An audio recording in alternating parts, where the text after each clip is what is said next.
കഴിഞ്ഞ ഒരാഴ്ചക്കിടെ US. President Donald Trump 4 തവണ പ്രധാനമന്ത്രി നരേന്ദ്രമോദിയെ വിളിച്ചതായി റിപ്പോർട്ട്.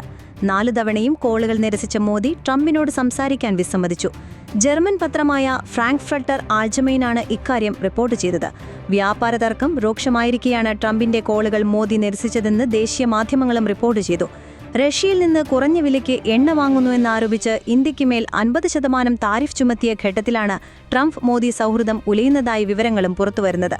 ട്രംപ് പ്രഖ്യാപിച്ച പുതിയ തീരുവ നാളെ രാവിലെ മുതൽ നിലവിൽ വരികയാണ്. ജൂൺ 17-നാണ് അവസാനമായി മോദിയും ട്രംപും ഫോണിൽ സംസാരിച്ചത്. അതിനുശേഷം ഇരു നേതാക്കളും തമ്മിൽ യാതൊരു ആശയവിനിമയവും നടന്നിട്ടില്ലെന്നാണ് സൂചന. ട്രംപിന്റെ അഭ്യർത്ഥന മാനിച്ചാണ് മോദി ഫോണിൽ സംസാരിച്ചതെന്ന് അന്ന് തന്നെ വിദേശകാര്യ മന്ത്രാലയം അറിയിച്ചിരുന്നു. ഏകദേശം 35 മിനിറ്റ് നേരം ഇരുവരും ഫോണിൽ സംസാരിച്ചിരുന്നു. പഹൽഗാം ഭീകരാക്രമണത്തിന് ശേഷമുള്ള ആദ്യ സംഭാഷണമായതിനാൽ ഓപ്പറേഷൻ സിന്ധൂരിനെക്കുറിച്ചാണ് മോദി അന്ന് ട്രംപുമായി സംസാരിച്ചത്. ADGP MR അജിത് കുമാറിനെതിരെ അനധികൃത സ്വത്ത് സമ്പാദനവുമായി ബന്ധപ്പെട്ട് ലഭിച്ച പരാതിയിന്മേലുള്ള തുടർ നടപടികളിൽ മജിസ്ട്രേറ്റ് കോടതി തീരുമാനം ചോദ്യം ചെയ്ത് ഹൈക്കോടതി. മജിസ്ട്രേറ്റ് കോടതിയുടെ തീരുമാനം അഴിമതി നിരോധന നിയമത്തിലെ 17A ചട്ടപ്രകാരം നിലനിൽക്കുന്നതാണോ എന്ന് കോടതി ആരാഞ്ഞു. അഴിമതി നിരോധന നിയമപ്രകാരമായിരുന്നു വിജിലൻസ് അന്വേഷണമെങ്കിൽ അനുമതി തേടേണ്ടതായിരുന്നുവെന്നും ജസ്റ്റിസ് A ബദറുദ്ദീൻ വ്യക്തമാക്കി. തനിക്ക് ക്ലീൻ ചിറ്റ് നൽകിയ വിജിലൻസ് റിപ്പോർട്ട് തള്ളിയ പ്രത്യേക കോടതി വിധിക്കെതിരെയാണ് MR അജിത് കുമാറാണ് ഹൈക്കോടതിയെ സമീപിച്ചത്. സർക്കാർ ഇക്കാര്യത്തിൽ എന്തു നടപടിയെടുത്തു എന്നറിയിക്കാൻ നിർദ്ദേശിച്ച കോടതി നാളെ കേസ് പരിഗണിക്കാനായി മാറ്റി. വിജിലൻസ് കോടതിയിൽ നൽകിയ പരാതിയിൽ എന്താണ് സംഭവിച്ചതെന്ന് കേസ് പരിഗണിച്ചപ്പോൾ കോടതി ആരാഞ്ഞു. തുടർന്ന് നടന്ന കാര്യങ്ങൾ അജിത് കുമാറിന്റെ അഭിഭാഷകൻ അറിയിച്ചപ്പോൾ റാങ്കിൽ താഴ്ന്ന ഉദ്യോഗസ്ഥൻ ഉന്നത ഉദ്യോഗസ്ഥനെതിരെ അന്വേഷണം നടത്തുന്നത് എങ്ങനെയാണെന്ന് കോടതി ചോദിച്ചു. തുടർന്നാണ് ഔദ്യോഗിക സ്ഥാനത്തിരിക്കുന്നവർക്കെതിരെ അന്വേഷണം നടത്തണമെങ്കിൽ അഴിമതി നിരോധന നിയമത്തിലെ 17A അനുസരിച്ച് അനുമതി വേണമായിരുന്നുവെന്ന് കോടതി ചൂണ്ടിക്കാട്ടിയത്. എന്നാൽ ഇത്തരത്തിലുള്ള അനുമതിയൊന്നും തേടിയിരുന്നില്ല എന്നും സാധാരണഗതിയിലുള്ള അന്വേഷണമാണ് നടന്നതെന്നും അജിത് കുമാറിന്റെ അഭിഭാഷകൻ പറഞ്ഞു. പരാതിയിൽ തുടർ നടപടിയെടുക്കുന്നതിന് മുൻപ് ബന്ധപ്പെട്ട അധികൃതരോട് അനുമതി തേടാൻ പരാതിക്കാരന് നിർദ്ദേശം നൽകിയിരുന്നെങ്കിൽ മജിസ്ട്രേറ്റിന്റെ നടപടി ശരിയാകുമായിരുന്നുവെന്ന് കോടതി സൂചിപ്പിച്ചു. ആരോപണങ്ങൾ ഗുരുതരമാണെങ്കിൽ പോലും അത് പരിഗണിക്കാൻ മജിസ്ട്രേറ്റിന് നിയമപരമായ തടസ്സങ്ങളുണ്ട്. ആരോപണം ഗുരുതരമാണെന്ന പേരിൽ നിയമവ്യവസ്ഥകളെ മറികടക്കാനാവില്ല. എന്നാൽ നടപടിയുമായി മുന്നോട്ടു പോകുന്നതിന് ചില വ്യവസ്ഥകളുണ്ട്. അനുമതി തേടാൻ നിർദ്ദേശം നൽകാതെയാണ് കേസെടുക്കുന്ന ഘട്ടത്തിലേക്ക് മജിസ്ട്രേറ്റ് എത്തിയത്. നിയമപരമായ ചോദ്യമാണ് വിഷയത്തിലുള്ളത്. ആരാണ് പ്രതി, ആരാണ് പരാതിക്കാരൻ, രാഷ്ട്രീയ പ്രത്യാഘാതം ഉണ്ടാക്കുന്ന കാര്യങ്ങളാണോ തുടങ്ങിയവയൊന്നും കോടതിയുടെ ഉത്തരവാദിത്തത്തിൽ വരുന്ന വിഷയങ്ങളല്ല എന്നും നിയമപരമായ കാര്യങ്ങൾ മാത്രമാണ് നോക്കുന്നതെന്നും കോടതി വ്യക്തമാക്കി. ഭിന്നശേഷിക്കാരിയായ വിദ്യാർത്ഥിനിയെ അധ്യാപിക പൊള്ളലേൽപ്പിച്ചെന്ന പരാതിയിൽ കേസ്. എടയൂർ പൂക്കാട്ടിരി സ്വദേശിയായ 24-കാരിയെ പൊള്ളലേൽപ്പിച്ചെന്നാരോപിച്ച മാതാവാണ് വളാഞ്ചേരി പോലീസിൽ പരാതി നൽകിയത്. ഇരമ്പിഴിയം വലിയകുന്നിൽ ഭിന്നശേഷി വിദ്യാർത്ഥികളുടെ രക്ഷിതാക്കളുടെ കൂട്ടായ്മ നടത്തുന്ന സ്ഥാപനത്തിലെ അധ്യാപികയ്ക്കെതിരെയാണ് പരാതി. തലച്ചോറ് തീനി അമീബിയെ തുരത്തുന്നതിനായി ശുചീകരണത്തിന് 1/2 കോടി കിണറുകൾ. ഓഗസ്റ്റ് 30-നും 31-നും കിണറുകളും വാട്ടർ ടാങ്കുകളും ക്ലോറിനേറ്റ് ചെയ്യും. ഓരോ വീട്ടിലും എത്തി കിണറുകൾ ക്ലോറിനേറ്റ് ചെയ്യുമെന്ന് ഹരിത കേരളം ചെയർപേഴ്സൺ TN സീമ പറഞ്ഞു. ആശാപ്രവർത്തകർ, അങ്കണവാടി ജീവനക്കാർ, കുടുംബശ്രീ പ്രവർത്തകർ, ഹരിതകർമ്മസേന, തൊഴിലുറപ്പ് തൊഴിലാളികൾ, സന്നദ്ധ പ്രവർത്തകർ, സന്നദ്ധ സംഘടനകൾ, റെസിഡൻസ് അസോസിയേഷനുകൾ എന്നിവർ പങ്കാളികളാകും. ജലപരിശോധന സെപ്റ്റംബർ 12 മുതൽ 30 വരെ സ്കൂളുകൾ വഴിയുള്ള ബോധവൽക്കരണം നടത്തും. ഹയർ സെക്കൻഡറി സ്കൂളുകളിലെ രസതന്ത്ര ലാബിനോട് ചേർന്ന് ഹരിത കേരളം മിഷൻ ജലഗുണനിലവാര പരിശോധന സൗകര്യം ഏർപ്പെടുത്തും. 350 ലാബുകൾ സജ്ജമാക്കും. സെപ്റ്റംബർ 20 മുതൽ നവംബർ 1 വരെ കുളങ്ങളിലും ജലസ്രോതസ്സുകളിലും ശുചീകരണം. അമീബിക് മസ്തിഷ്ക ജ്വരം പോലുള്ള മാരകരോഗങ്ങൾക്ക് കാരണമാകുന്ന സൂക്ഷ്മജീവികളെ പ്രതിരോധിക്കാനാണ് ക്ലോറിനേഷൻ. പൈപ്പ് വെള്ളം സംഭരിക്കുന്ന ടാങ്കുകൾ ക്ലോറിനേറ്റ് ചെയ്യണം. പൊതുകിണറുകളും ക്ലോറിനേറ്റ് ചെയ്യും. കിണറുകളിൽ നിലവിലുള്ള ജലത്തിന്റെ അളവനുസരിച്ച് ക്ലോറിനേഷൻ നടത്തണം. ബ്ലീച്ചിംഗ് പൗഡറും ക്ലോറിൻ ഗുളികകളും തദ്ദേശ സ്വയംഭരണ സ്ഥാപനങ്ങൾ നൽകും. മെഡിക്കൽ ഓഫീസർമാർ, ഹെൽത്ത് ഇൻസ്പെക്ടർമാർ ഉപദേശം നൽകും. കണ്ണൂർ ജില്ലാ പഞ്ചായത്ത് മുൻ പ്രസിഡന്റും CPM നേതാവുമായ PP ദിവ്യക്കെതിരായ അനധികൃത സ്വത്ത് സമ്പാദനവുമായി ബന്ധപ്പെട്ട പരാതിയിൽ അന്വേഷണത്തിന് അനുമതി തേടിയെന്നു വിജിലൻസ്. ദിവ്യക്കെതിരായ അഴിമതി ആരോപണത്തിൽ വിജിലൻസ് അന്വേഷണം ആവശ്യപ്പെട്ട് നൽകിയ പരാതി അട്ടിമറിച്ചെന്ന് ചൂണ്ടിക്കാട്ടി KSU നേതാവ് P മുഹമ്മദ് ഷമ്മാസ് നൽകിയ ഹർജിയിൽ ഹൈക്കോടതി വിജിലൻസിന്റെ മറുപടി തേടിയിരുന്നു. തുടർന്നാണ് ഹൈക്കോടതിയിൽ വിജിലൻസ് ഇക്കാര്യം അറിയിച്ചത്. അന്വേഷണത്തിന് അനുമതി തേടിയതിലെ പുരോഗതി അറിയിക്കാൻ വിജിലൻസിന് കോടതി നിർദ്ദേശം നൽകി. കേസ് സെപ്റ്റംബർ 18-ന് വീണ്ടും പരിഗണിക്കും. കണ്ണൂർ ജില്ലാ പഞ്ചായത്ത് പ്രസിഡന്റായിരിക്കുമ്പോൾ ദിവ്യ കോടിക്കണക്കിന് രൂപയുടെ അഴിമതി നടത്തിയെന്നാണ് KSU നേതാവിന്റെ ആരോപണം. ബെനാമി സ്വത്ത് ഇടപാടുകൾ അടക്കം സംബന്ധിച്ച് അന്വേഷണം ആവശ്യപ്പെട്ട് വിജിലൻസിന് പരാതി നൽകിയിരുന്നുവെന്നു ഹർജിയിൽ പറയുന്നു. എന്നാൽ ഉന്നത ഇടപെടലിൽ 6 മാസമായിട്ടും പരാതിക്കാരന്റെ മൊഴി പോലും എടുക്കാതെ അന്വേഷണം അട്ടിമറിക്കപ്പെടുന്നുവെന്നായിരുന്നു ഹർജിയിൽ പറഞ്ഞിരുന്നത്. ദിവ്യ ജില്ലാ പഞ്ചായത്ത് പ്രസിഡന്റായതിനു പിന്നാലെ ആരംഭിച്ച carton India alliance private limited എന്ന കമ്പനി ബെനാമി പേരിൽ ദിവ്യയും ഭർത്താവും ചേർന്ന് ആരംഭിച്ചതാണെന്നാണ് ഹർജിയിലെ ആരോപണം. കോഴിക്കോട് താമരശ്ശേരി ചുരം വ്യൂ പോയിന്റിന് സമീപം മണ്ണും കല്ലും മരങ്ങളും റോഡിലേക്ക് വീണതോടെ ദേശീയപാത 766 താമരശ്ശേരി ചുരം വഴിയുള്ള വാഹനഗതാഗതം പൂർണ്ണമായും സ്തംഭിച്ചു. 9ാം വളവിന് സമീപം വൈകിട്ട് 7 മണിയോടെയാണ് വലിയ പാറക്കല്ലുകളും മണ്ണും മറ്റും റോഡിലേക്ക് ഇടിഞ്ഞു വീണത്. കാൽനട പോലും സാധ്യമല്ലാത്ത നിലയിലാണ് റോഡിൽ തടസ്സമുണ്ടായത്. തടസ്സം നീക്കി ഗതാഗതം പുനഃസ്ഥാപിക്കാൻ മണിക്കൂറുകളെടുക്കുമെന്നാണ് സൂചന. മണ്ണുമാന്തി യന്ത്രമെത്തിച്ച് ഗതാഗതം പുനഃസ്ഥാപിക്കാനുള്ള നടപടികൾ ആരംഭിച്ചു. നിലവിലെ സാഹചര്യത്തിൽ ഇതുവഴിയുള്ള ഗതാഗതം ഒഴിവാക്കുന്നതാകും ഉചിതമെന്ന് പോലീസ് അറിയിച്ചു. അഗ്നിരക്ഷാപ്രവർത്തകരും സ്ഥലത്തെത്തിയിട്ടുണ്ട്. അടിവാരത്തു നിന്നുള്ള വാഹനങ്ങൾ കുറ്റ്യാടി ഭാഗത്തേക്ക് പോലീസ് തിരിച്ചുവിടുന്നുണ്ട്.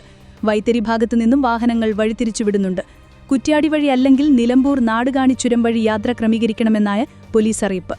അടിവാരത്തും ലക്കിടിയിലും ചുരം സംരക്ഷണ സമിതി പ്രവർത്തകരും വാഹനങ്ങൾ തിരിച്ചുവിടുന്നുണ്ട്. മണ്ണിടിഞ്ഞപ്പോൾ തലനാരിഴയ്ക്കാണ് വാഹനങ്ങൾ രക്ഷപ്പെട്ടതെന്ന് ദൃക്സാക്ഷികൾ പറഞ്ഞു.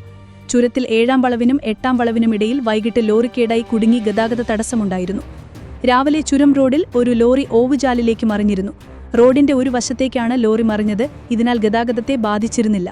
അതിനിടെ ഓണമവധിയും വിനോദസഞ്ചാര സീസണും അടുക്കുന്ന സാഹചര്യം മുൻനിർത്തി മുൻപ് നടപ്പാക്കുന്നതുപോലെ തിരക്കുള്ള സമയത്ത് ചുരം റോഡിൽ ഭാരവാഹനങ്ങൾക്ക് നിയന്ത്രണം ഏർപ്പെടുത്തണമെന്നാവശ്യവും ഇതിനിടെ ഉയർന്നുവരുന്നുണ്ട്.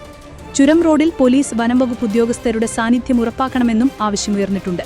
ചുരത്തിന്റെ മുകൾ ഭാഗമായ ലക്കിടിയിലും താഴ്വാരമായ അടിവാരത്തും 24 മണിക്കൂറും റിക്കവറി ക്രെയിൻ സൗകര്യം ഒരുക്കണമെന്ന ആവശ്യമുണ്ടെങ്കിലും ഇതുവരെ നടപ്പായിട്ടില്ല. പ്രതിപക്ഷ നേതാവ് വി.ഡി. സതീശൻ രാഹുൽ മാങ്കൂട്ടത്തുമായി ബന്ധപ്പെട്ട വിഷയത്തിൽ നിന്ന് ജനശ്രദ്ധ തിരിക്കാനുള്ള ശ്രമമാണ് നടത്തുന്നതെന്ന് ബി.ജെ.പി. സംസ്ഥാന അധ്യക്ഷൻ രാജീവ് ചന്ദ്രശേഖർ. രാഹുലിന്റെ രാജി ആവശ്യപ്പെടാതെ കോൺഗ്രസ് നേതൃത്വം പാലക്കാട്ട് ജനതയെ വഞ്ചിക്കുകയാണെന്നും വി.ഡി. സതീശന്റെ വാർത്താസമ്മേളനവും ആരോപണങ്ങളും ശ്രദ്ധയിൽപ്പെട്ടിട്ടുണ്ടെന്നും രാജീവ് ചന്ദ്രശേഖർ. അദ്ദേഹത്തോട് പറയാനുള്ളത് ഇത്രമാത്രം: നിങ്ങളുടെ എംഎൽഎയുമായി ബന്ധപ്പെട്ട വിവാദങ്ങളിൽ നിന്നും ശ്രദ്ധ തിരിക്കാനുള്ള ഇത്തരം നാടകങ്ങൾ വിലപോവില്ല. വനിതാ നേതാക്കളടക്കം കോൺഗ്രസ് പാർട്ടിയിലുള്ളവർ വേട്ടക്കാരനായ ഈ എംഎൽഎ നിയമസഭാംഗം രാജിവെക്കണമെന്ന നിലപാടുള്ളവരാണ്. എന്നിട്ടും കോൺഗ്രസ് നേതൃത്വം അതിന് തയ്യാറാകാത്തത് എന്തുകൊണ്ടാണ്? സതീശൻ അതിനാണ് മറുപടി പറയേണ്ടത്. രാഹുൽ ഗാന്ധിക്ക് കീഴിൽ വഞ്ചകരുടെയും ചൂഷകരുടെയും തട്ടിപ്പുകാരുടെയും സംഘമായി മാറിയിരിക്കുകയാണ് കോൺഗ്രസ്. രാഹുൽ ഗാന്ധി ഭരണഘടനയെക്കുറിച്ച് സംസാരിക്കും. അതേസമയം ജമാഅത്തെ ഇസ്ലാമി അടക്കമുള്ള ജനാധിപത്യ വിരുദ്ധ സംഘടനകളുമായി സഖ്യമുണ്ടാക്കുകയും ചെയ്യും. പെണ്ണാണ് പോരാടും തുടങ്ങിയ മുദ്രാവാക്യങ്ങൾ ഉയർത്തി പ്രിയങ്ക ഗാന്ധി സ്ത്രീ ശാക്തീകരണത്തെക്കുറിച്ച് പ്രസംഗിക്കും. അതേസമയം സ്ത്രീകളെ ചൂഷണം ചെയ്യുന്ന രാഹുൽ മാങ്കൂട്ടത്തെ പോലെയുള്ളവർ എംഎൽഎമാരായി തുടരുകയും ചെയ്യും. സ്വന്തം തെറ്റുകൾ പുറത്തുവരുമോ എന്ന ഭയം കൊണ്ടാകാം പ്രാദേശിക കോൺഗ്രസ് നേതാക്കൾ ഇത്തരം എംഎൽഎമാരെ സംരക്ഷിക്കാൻ രംഗത്തിറങ്ങുന്നത്. നുണ, കാപട്യം, പതിറ്റാണ്ടുകളായി ജനങ്ങളോടുള്ള വഞ്ചന, അതാണ് ഇന്നത്തെ കോൺഗ്രസ് പാർട്ടി. കേരള രാഷ്ട്രീയത്തിൽ തട്ടിപ്പുകാർക്ക് ഒരു സ്ഥാനവും ഉണ്ടാകാൻ പാടില്ല. തിരഞ്ഞെടുക്കപ്പെട്ട നേതാക്കളുടെ പ്രവൃത്തികളോട് പ്രതികരിക്കാനുള്ള കടമ ഞങ്ങൾക്കുണ്ട്. കാരണം കേരളത്തിൽ യഥാർത്ഥ പ്രതിപക്ഷത്തിന്റെ ചുമതല നിർവഹിക്കുന്ന ഒരേയൊരു പാർട്ടി ബി.ജെ.പി. മാത്രമാണ്. ആരായാലും എവിടെയായാലും പ്രശ്നങ്ങളിൽ പെടുന്നവരെ സഹായിക്കാൻ ബി.ജെ.പി. പ്രതിജ്ഞാബദ്ധമാണ്. കേരളത്തിലെ റേഷൻ കടകളിൽ കൊടുക്കുന്ന അരിയിൽ 1 മണി പോലും പിണറായി വിജയന്റെ അരിയില്ല. എല്ലാം മോദി അരിയാണെന്നും കേന്ദ്രമന്ത്രി ജോർജ് കുര്യൻ പറഞ്ഞു. എന്നാൽ ജനങ്ങളുടെ അവകാശമാണെന്നതുകൊണ്ടാണ് അരി തരുന്ന ഞങ്ങൾക്ക് വോട്ട് തരണമെന്ന് പറയാതിരിക്കുന്നതെന്നും അദ്ദേഹം പറഞ്ഞു. ഓണത്തോടനുബന്ധിച്ച് കേരളത്തിന് പ്രത്യേകമായി ഭക്ഷ്യധാന്യം അനുവദിച്ചില്ല എന്ന വിമർശനങ്ങളോട് പ്രതികരിക്കുകയായിരുന്നു കേന്ദ്രമന്ത്രി. പല അവകാശവാദങ്ങളും പൊളിഞ്ഞു. കേരളത്തിൽ നടക്കുന്ന വികസന പ്രവർത്തനങ്ങളും ക്ഷേമ പ്രവർത്തനങ്ങളും കേന്ദ്ര സർക്കാരിന്റെ പൂർണ്ണമായിട്ടുള്ള പൈസ കൊണ്ടോ സഹകരണം കൊണ്ടോ ആണ് നടക്കുന്നത്. ഒരിടത്തും അവഗണിക്കുന്നില്ല. അത് ജനങ്ങളുടെ അവകാശമായതുകൊണ്ടാണ്. അവകാശങ്ങളുടെ കാര്യത്തിൽ സംസ്ഥാന സർക്കാർ ചെയ്യുന്നതിന് ഞങ്ങൾ പറയുന്നില്ല. അതുകൊണ്ട് ഉത്സവാവസരത്തിലെങ്കിലും അനാവശ്യ വിവാദങ്ങൾ ഉണ്ടാക്കരുതെന്ന് ജോർജ് കുര്യൻ പറഞ്ഞു. കേന്ദ്രം 1 മാസം സംസ്ഥാനത്ത് 11,87,784 മെട്രിക് ടൺ ഭക്ഷ്യധാന്യമാണ് നൽകുന്നത്. ഭക്ഷ്യസുരക്ഷാ പദ്ധതി ഇനത്തിൽ 69,831 മെട്രിക് ടൺ അരിയും 15,629 മെട്രിക് ടൺ ഗോതമ്പും നൽകുന്നുണ്ട്. ടൈഡ് ഓവർ അനുസരിച്ച് 33,294 മെട്രിക് ടൺ ഭക്ഷ്യധാന്യവും നൽകുന്നു. ഇതിൽ 2022 ജൂൺ വരെ നൽകിയത് 26,835 മെട്രിക് ടൺ അരിയും 6,489 മെട്രിക് ടൺ ഗോതമ്പുമാണ്. എന്നാൽ കേരളത്തിൽ ഗോതമ്പല്ല അരിയാണ് കൂടുതൽ ഉപയോഗിക്കുന്നത് എന്ന് 2022 പറഞ്ഞതനുസരിച്ച് മുഴുവൻ അരിയായി കൊടുക്കുന്നു. ടൈഡ് ഓവറിൽ അരി സംസ്ഥാനത്തിന് 8.30 രൂപയ്ക്കാണ് നൽകുന്നത്. ഇത് കേരളത്തിൽ വ്യത്യസ്ത നിരക്കിൽ കൊടുക്കുന്നു. സംസ്ഥാനത്ത് യെല്ലോ കാർഡുകൾ 5.9 ലക്ഷം കുടുംബങ്ങൾക്ക് 30 കിലോ അരിയും 5 കിലോ ഗോതമ്പും സൗജന്യമായി നൽകുന്നു. പിങ്ക് കാർഡുകൾ 36 ലക്ഷം കുടുംബങ്ങൾക്ക് 5 കിലോ അരി സൗജന്യമായി നൽകുന്നു. ഇങ്ങനെ ആകെ 41.9 ലക്ഷം പേർക്ക് ഭക്ഷ്യധാന്യം സൗജന്യമായി നൽകുന്നുണ്ട്. എന്നാൽ സംസ്ഥാന സർക്കാർ 22 ലക്ഷം നീലക്കാർഡ് ഉടമകൾക്ക് 8.30 രൂപയ്ക്ക് എടുക്കുന്ന അരി 4 രൂപയ്ക്ക് കൊടുക്കുന്നു. 30.27 ലക്ഷം വെള്ളക്കാർഡുകൾക്ക് 8.30 രൂപയ്ക്ക് എടുക്കുന്ന അരി 10.90 രൂപയ്ക്കും നൽകുന്നു. ഇത് ബാലൻസ് ചെയ്തു പോകുന്ന രീതിയിലാണുള്ളത്. സംസ്ഥാന സർക്കാരിന് ഇതിൽ കൂടുതലൊന്നും കിട്ടാനില്ല.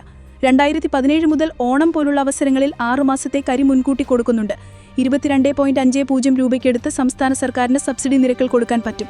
ഇത് മുഴുവൻ നരേന്ദ്രമോദി അരിയാണെന്നും 1 മണി പോലും പിണറായി വിജയന്റെ അരിയില്ലെന്നും കേന്ദ്രമന്ത്രി പറഞ്ഞു. ഗുരുവായൂരിലെ പൂജകൾ സംബന്ധിച്ച വിധികൾ പുറപ്പെടുവിക്കുന്നത് കേരള ഹൈക്കോടതിയിലെ ഒരേ ബെഞ്ചാണെന്ന് സുപ്രീം കോടതി. ഉദയാസ്തമയ പൂജ, ഇല്ലം നിറ പൂജ എന്നിവ സംബന്ധിച്ച വിധികൾ പുറപ്പെടുവിച്ച ബെഞ്ചുകളിൽ ഒരേ ജഡ്ജി ഉണ്ടായിരുന്ന കാര്യം തങ്ങളുടെ ശ്രദ്ധയിൽപ്പെട്ടിട്ടുണ്ടെന്നും സുപ്രീം കോടതി വ്യക്തമാക്കി. ഗുരുവായൂർ ക്ഷേത്രത്തിലെ ഇല്ലം നിറ പൂജ കൊടിമരച്ചുവട്ടിൽ നടത്താനുള്ള തീരുമാനം ചോദ്യം ചെയ്ത് നൽകിയ ഹർജിയിൽ സുപ്രീം കോടതി നോട്ടീസ് അയച്ചു. കോഴിക്കോട് തൂണേരി ബ്ലോക്ക് ഓഫീസ് ജീവനക്കാരനെ മരിച്ച നിലയിൽ കണ്ടെത്തി. Thuneri block panchayat office part time sweeper Kakkattu സ്വദേശി രാജനെയാണ് മരിച്ച നിലയിൽ കണ്ടെത്തിയത്. ഇന്നലെ രാവിലെ ഓഫീസിലെത്തിയതായിരുന്നു. ഉച്ചയ്ക്കാണ് മരിച്ച നിലയിൽ കണ്ടെത്തിയത്. ആത്മഹത്യയാണെന്നാണ് പ്രാഥമിക നിഗമനം. അനധികൃത സ്വത്തു സമ്പാദന പരാതിയിൽ തനിക്ക് ക്ലീൻ ചിറ്റ് നൽകിയ അന്വേഷണ റിപ്പോർട്ട് പ്രത്യേക വിജിലൻസ് കോടതി തള്ളിയ ഉത്തരവ് റദ്ദാക്കണമെന്നാവശ്യപ്പെട്ട് ADGP MR അജിത് കുമാർ ഹൈക്കോടതിയിൽ അപ്പീൽ നൽകി.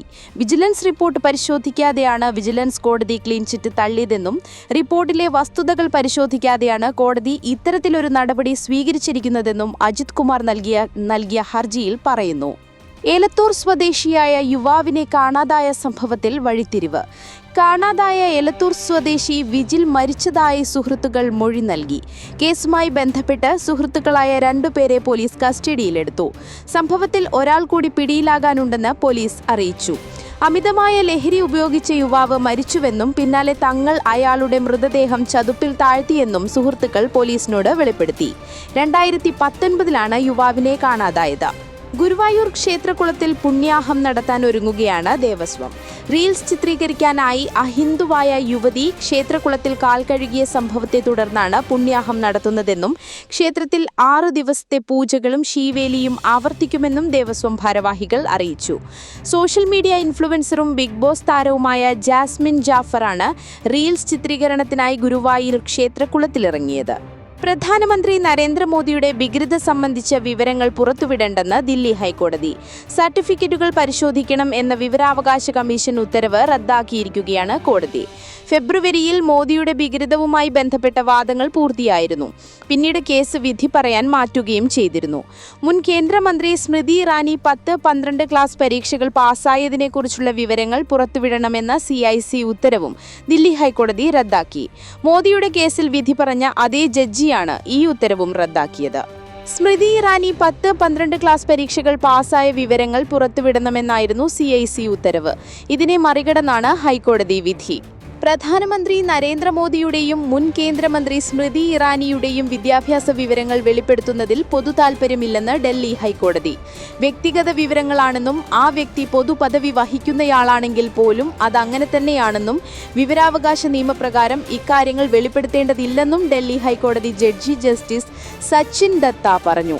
സർക്കാർ പ്രവർത്തനങ്ങളിൽ സുതാര്യത ഉറപ്പാക്കാനാണ് വിവരാവകാശ നിയമം നടപ്പിലാക്കിയതെന്നും അല്ലാതെ കോലാഹലങ്ങൾക്ക് വക നൽകാനല്ലെന്നും കോടതി വ്യക്തമാക്കി.